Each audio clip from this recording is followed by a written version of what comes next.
ഗും ഗുരുഭ്യോ നമ. ഗം ഗണപതയേ നമ. സം സരസ്വത്യൈ നമ. ഓം നമോ ഭഗവതേ വാസുദേവായ. ദശകം 64. ഗോവിന്ദ പട്ടാഭിഷേകം. ആലോക്യശൈലോദ്ധരണാദിരൂപം പ്രഭാവമുച്ചൈസ്തവ ഗോപലോക. വിശ്വേശ്വരം ത്വാമഭിമത്യ വിശ്വേ നന്ദം ഭവജ്ജാതകമന്വപൃച്ഛൻ.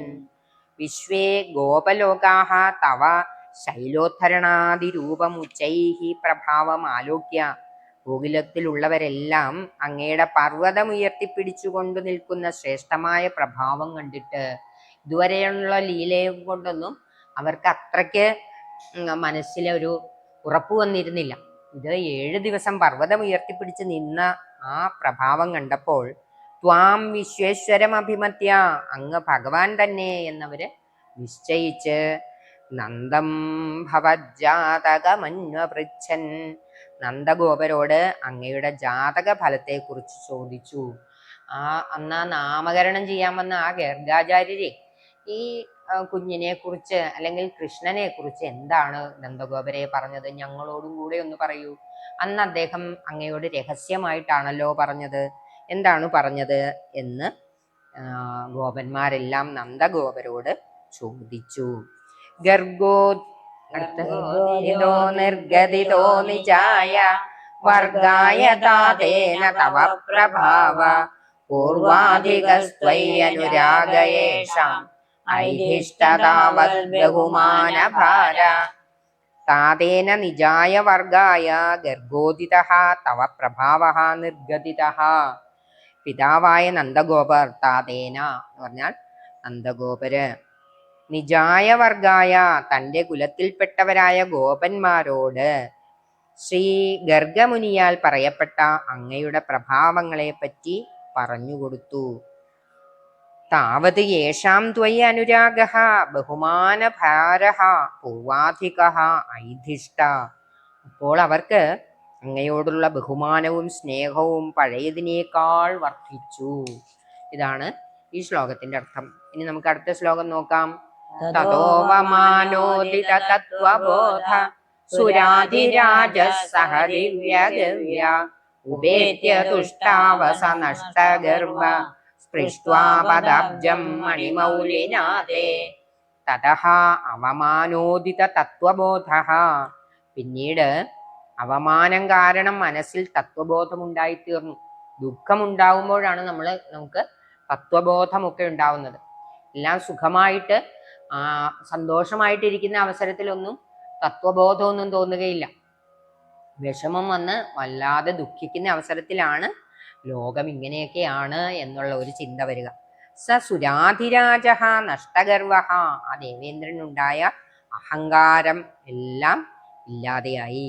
ദിവ്യഗവ്യാസഹ ഉപേത്യ.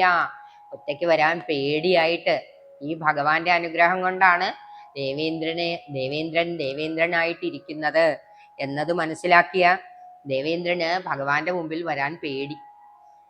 അതിന് ഒരു കൂട്ട് വിളിച്ചിരിക്കുകയാണ്, കാമധേനുവിനെ. ദിവ്യഗവ്യാസഹ ഉപേത്യ.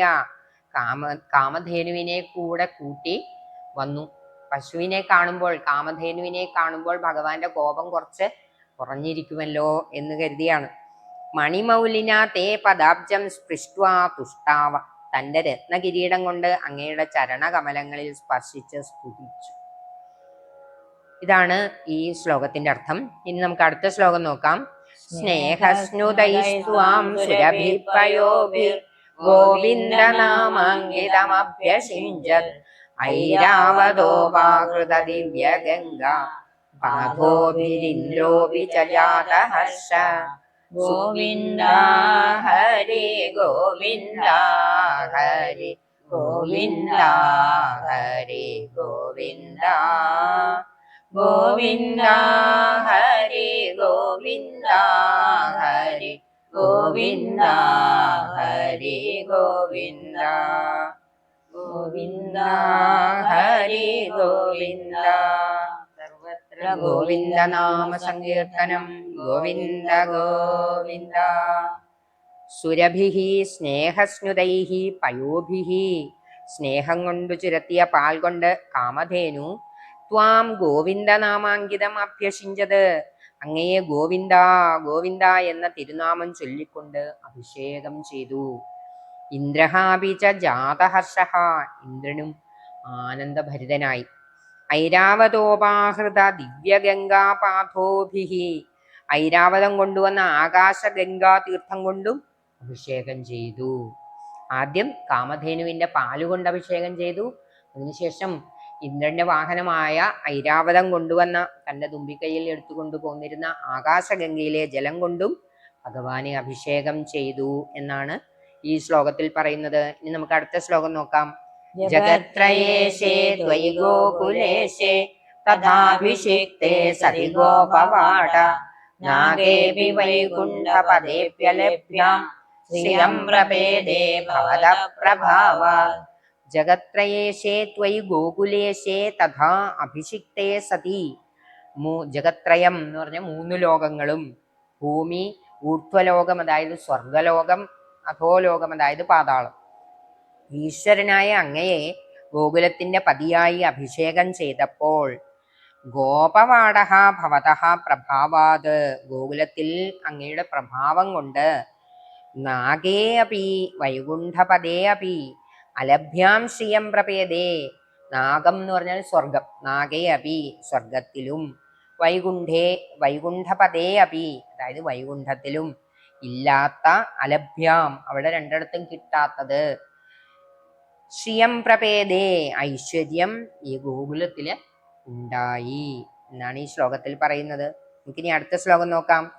കദാചിദന്തര്യമുനാം പ്രഭാതേ സ്നായൻ പിതാവാരുണപൂരുഷേണ നീതസ്തമാനേതുമഗാപുരീം ത്വം താം വാരുണീം കാരണമത്യരൂപ. കദാചിത് പ്രഭാതേ അന്തർയമുനം സ്നായൻ, കദാചിത് എന്ന് പറഞ്ഞാൽ ഒരിക്കൽ, പ്രഭാതേ പ്രഭാതേ എന്ന് പറഞ്ഞാൽ പ്രഭാതത്തിൽ, യമുനയിൽ സ്നാനം ചെയ്തുകൊണ്ടിരുന്ന, സ്നായൻ എന്ന് പറഞ്ഞാൽ സ്നാനം ചെയ്തുകൊണ്ടിരുന്ന, പിതാവാരുണപൂരുഷേണ നീതഃ അങ്ങയുടെ പിതാവായ നന്ദഗോപരെ വരുണദേവന്റെ ഒരു പരിചാരകൻ പിടിച്ചുകൊണ്ടുപോയി. കാരണമർത്യരൂപഃ ത്വം തം ആനേതും, ചില കാരണങ്ങൾ കൊണ്ട് മനുഷ്യരൂപം പൂണ്ടിരിക്കുന്ന അങ്ങ് പിതാവിനെ തിരികെ കൊണ്ടുവരാനായി താം വാരുണീം പുരീം അഗാഹ, വരുണപുരിയിലേക്ക് തിരിച്ചു എന്നാണ് ഈ ശ്ലോകത്തിൽ പറയുന്നത്. ഇനി അടുത്ത ശ്ലോകം നോക്കാം. സസംഭ്രമം തേന ജലാധിപേന പ്രഭൂജിതസ്ത്വം പ്രതിഗൃഹ്യതാതം ഉപാഗതസ്തൽക്ഷണമാത്മഗേഹം പിതാവദത്തച്ചരിതം നിജേഭ്യ. ത്വം സസംഭ്രമം തേന ജലാധിപേന പ്രപൂജിതഃ, സംഭ്രമത്തോടുകൂടെ ഓടി വന്ന വരുണദേവന്റെ പൂജയെ സ്വീകരിച്ച് അങ്ങ് താതം പ്രതിഗൃഹ്യ അദ്ദേഹം ബഹുമാനപൂർവം നൽകിയ പിതാവിനെ സ്വീകരിച്ചു, അതായത് നന്ദഗോപരെ തിരിച്ച് നൽകി. തൽക്ഷണം ആത്മഗേഹമുപാഗത, ക്ഷണത്തിൽ സ്വന്തം ഗൃഹത്തിലേക്ക് മടങ്ങിയെത്തി. ഉപാഗതാഹ എന്ന് പറഞ്ഞാൽ ഉപാഗതഃ എന്ന് പറഞ്ഞാൽ തിരിച്ചെത്തി, ആത്മഗേഹം സ്വന്തം ഗൃഹം. പിതാ തച്ചരിതം നിജേഭ്യഃ, പിതാ തച്ചരിതം നിജേഭ്യഃ അവദത്, പിതാവ് ആ കഥയെല്ലാം വിശദമായി ബന്ധുക്കളെ പറഞ്ഞു കേൾപ്പിച്ചു. അതായത് പുഴയിൽ മുങ്ങിപ്പോയിട്ട് വരുണലോകത്തെത്തിയതും അവിടെ കിട്ടിയ സൽക്കാരത്തെ പറ്റിയുമൊക്കെ എല്ലാവരോടും നന്ദഗോപര് പറഞ്ഞു എന്നാണ് ഈ ശ്ലോകത്തിൽ പറയുന്നത്. അടുത്ത ശ്ലോകം നോക്കാം. ഹരിം വിനിശ്ചിത്യ ഭവന്തമേതാൻ ഭവത്പദാലോകനബദ്ധതൃഷ്ണാൻ നിരീക്ഷ്യ വിഷ്ണോ പരമം പദം തൽ ദുരാപമന്യേസ്ത്വമദീദൃശസ്താൻ. വിഷ്ണോ അല്ലയോ ഗുരുവായൂരപ്പ, ത്വം ഏതാൻ ഭവന്തം ഹരിം വിനിശ്ചിത്യ, അങ്ങ് തന്നെ ഭഗവാൻ ശ്രീഹരി എന്ന് ഗോപന്മാർക്കും നിശ്ചയമായി, ഉറപ്പായി. ഭവത് പദാലോകന ബദ്ധതൃഷ്ണാൻ നിരീക്ഷ്യ, അങ്ങയുടെ സ്ഥാനമായ വൈകുണ്ഠത്തെ കാണണമെന്ന ആഗ്രഹം ഈ ഗോപന്മാരെ പ്രകടിപ്പിച്ചപ്പോൾ അന്യൈഹി ദുരാപം പരമം തത്പദം താൻ അധീദൃശഃ. മറ്റാർക്കും, അന്യൈ എന്ന് പറഞ്ഞാൽ മറ്റാർക്കും, ഗോപന്മാരൊഴികെ ആർക്കും പ്രാപിക്കാൻ കഴിയാത്ത ആ വൈകുണ്ഠലോകത്തെ, അല്ലെങ്കിൽ വൈകുണ്ഠലോകത്തെ പ്രാപിക്കണമെങ്കിൽ അത്രയ്ക്ക് തപസ്സും ഭഗവാന്റെ കാരുണ്യവും അനുഗ്രഹവും ഒക്കെ വേണം.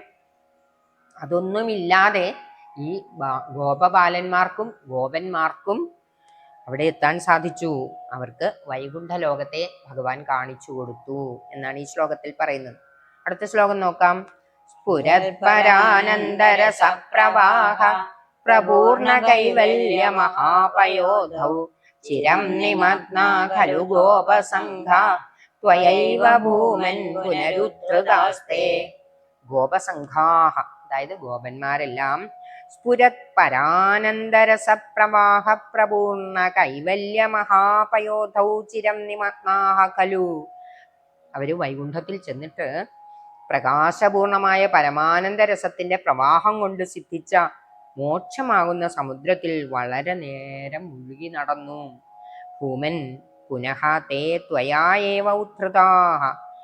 ഏ പരിപൂർണനായ ഭഗവാനെ, അങ്ങ് ആ ഗോപന്മാരെ ഉടനെ വീണ്ടും അതിൽ നിന്നും തിരിച്ചു കൊണ്ടുവന്നു എന്നാണ് ഈ ശ്ലോകത്തിൽ പറയുന്നത്.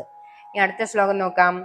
കരവദരവദേവം ദേവപുത്രാവതാരേ പരപദമനവാപ്യം ദർശിതം ഭക്തിഭാജാം തദിഹ പശുപരൂപേ ത്വം ഹി സാക്ഷാൽ പരാത്മാ പവനപുരനിവാസിൻ പാഹി മാമയേഭ്യ. ദേവ പുത്ര അവതാരേ, ഏ ഭഗവാനെ, ഏതവതാരത്തിലാണ്? അനവാപ്യം പരപദം, അനവാപ്യം പരംപദം ഏവം കരബദരവത്. കാണാൻ വിഷമമേറിയ അങ്ങയുടെ പരമപദം ഉള്ളം കയ്യിലിരിക്കുന്ന ലന്തപ്പഴം പോലെ. ഭക്തിഭാജാം ദർശിതം, ഭക്തജനങ്ങൾക്ക് അങ്ങ് പ്രദർശിപ്പിച്ചിട്ടുള്ളത് മറ്റൊരവതാരത്തിലും നൽകിയിട്ടില്ല, അല്ലെ കാണിച്ചു കൊടുത്തിട്ടില്ല എന്നാണ് ഇവിടെ പറയുന്നത്. തദിഹ പശുപരൂപീത്വം ഹി സാക്ഷാത് പരാത്മാ. അതിനാൽ ഇവിടെ ഗോപകുമാരനായി അവതരിച്ചിരിക്കുന്ന അങ്ങ് തന്നെയാണ് സാക്ഷാത് പരബ്രഹ്മം, അതായത് സച്ചിദാനന്ദമൂർത്തി. പവനപുര നിവാസിൻ, അതായത് ഗുരുവായൂരപ്പ, ത്വം മാം ആമയേഭ്യഃ പാഹി. അങ്ങ് എന്നെ ഈ രോഗങ്ങളിൽ നിന്ന് രക്ഷിക്കണമേ എന്നാണ് മേൽപ്പത്തൂരിന്റെ പ്രാർത്ഥന. അങ്ങനെ ഈ ദശകം സമാപിക്കുകയാണ്. സർവത്ര ഗോവിന്ദനാമ സങ്കീർത്തനം. ഗോവിന്ദ ഗോവിന്ദ.